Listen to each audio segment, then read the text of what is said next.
I reported to the replacement battalion in Erlangen to Commander Heinz Horstmann.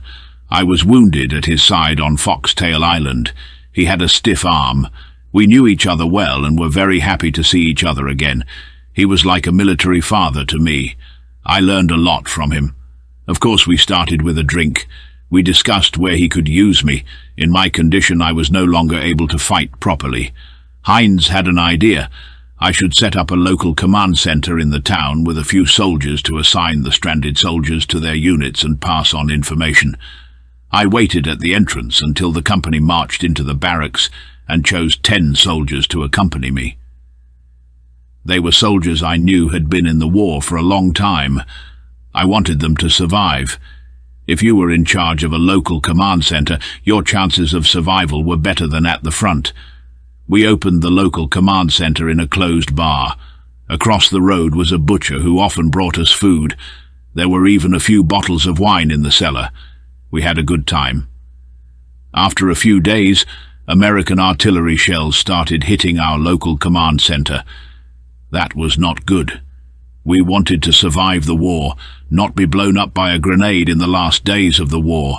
2 battalions took up positions to stop the Americans.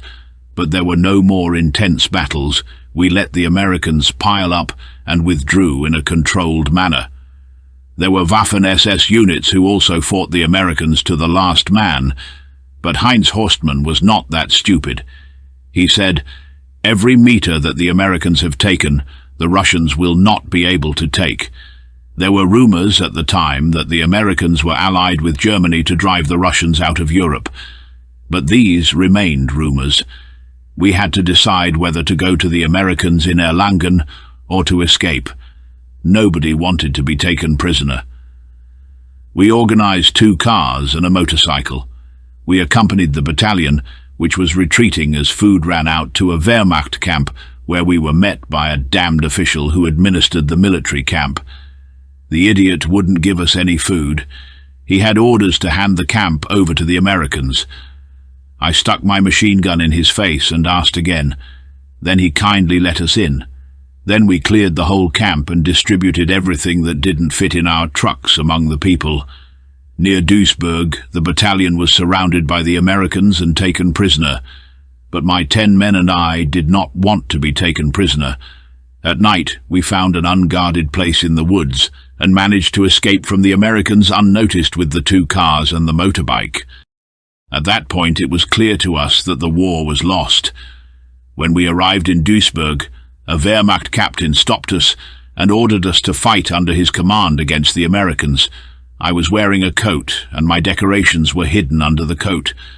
I said to the captain, "Let's go into the house first. I have something important to tell you." I took off my coat in the house, and then he saw who he was dealing with.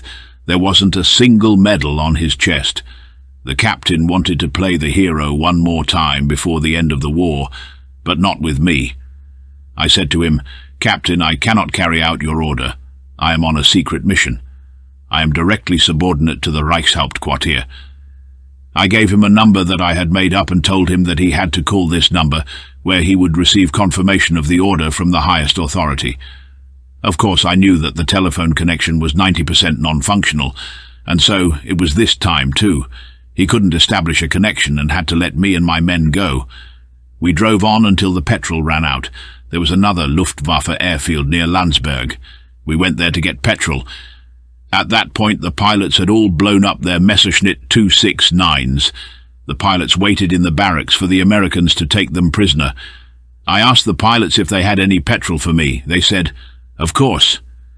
I should go to the hut at the end of the airfield where the sergeant was who could give us petrol. When I was 10 meters from the hut, it exploded. They blew up the hut themselves.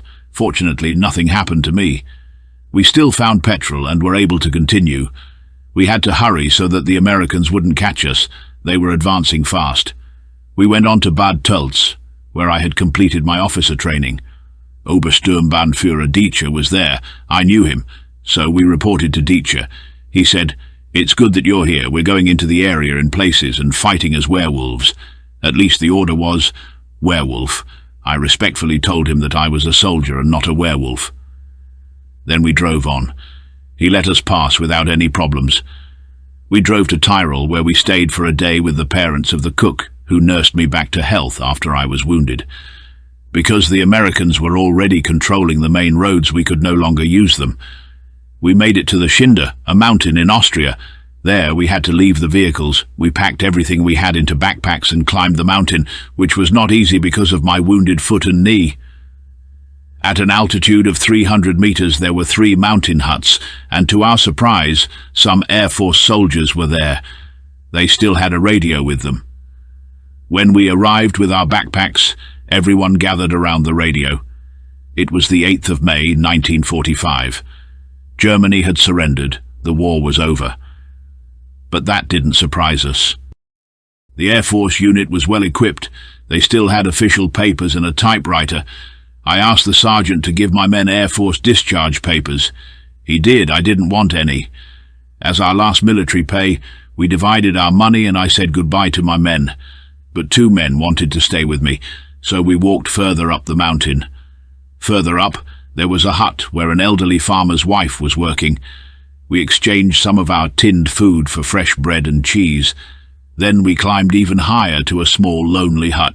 We decided to wait there and see how things developed. We agreed with the farmer's wife that we would come by every 4 days and exchange a few tins or other things for butter and bread.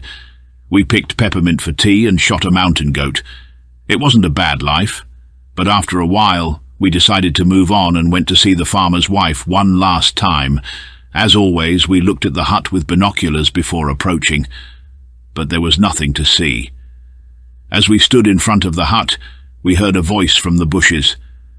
"Hands up! I never raised my hands during the war, and I'm not going to start now." I signaled to my comrades to run. We ran across the meadow and jumped for cover. It was very painful for me because of my broken leg. They opened fire on us, and not one of them hit me. I still can't believe it. How can you shoot so badly? I wouldn't have missed in that situation.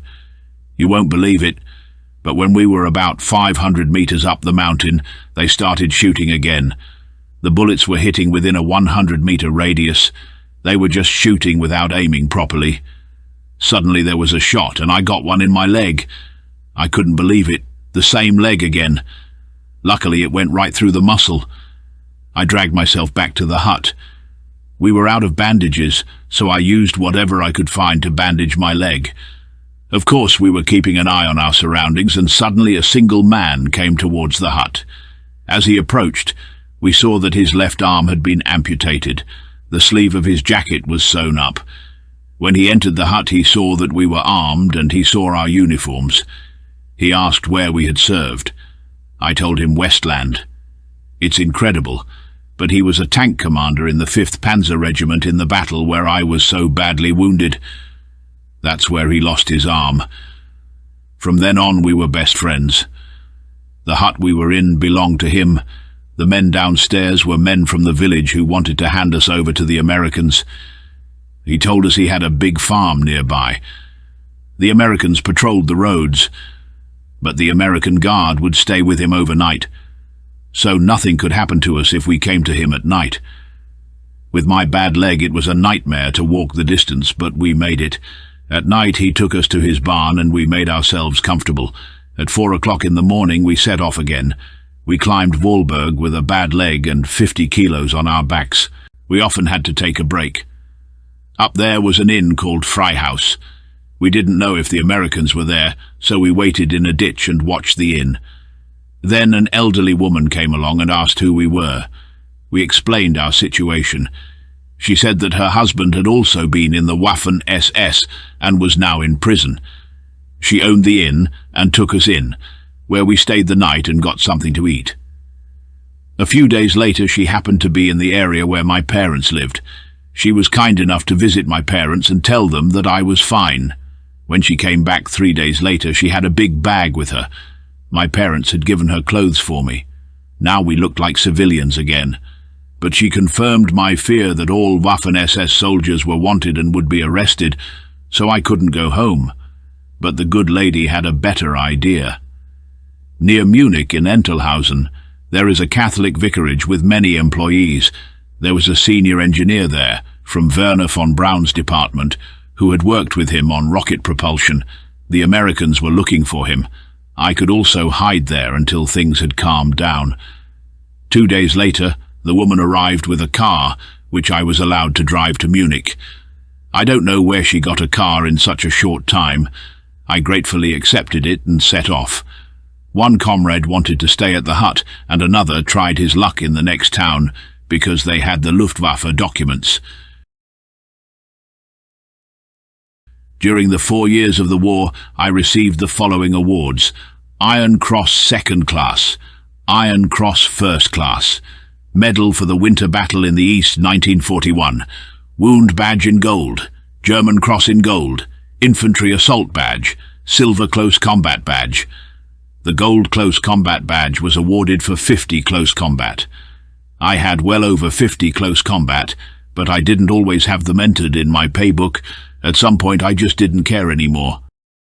That was my story. Thank you for your time. Thank you for watching. Friedrich Hahl passed away in January 2011. If you are interested in first-hand accounts of this kind, we recommend the story of Sepp Bischoff. He fought as a member of the Waffen SS in the Viking Division on the Eastern Front and tells of his battles from the Caucasus to the depths of northern Russia. He miraculously survived the war and tells of his experiences.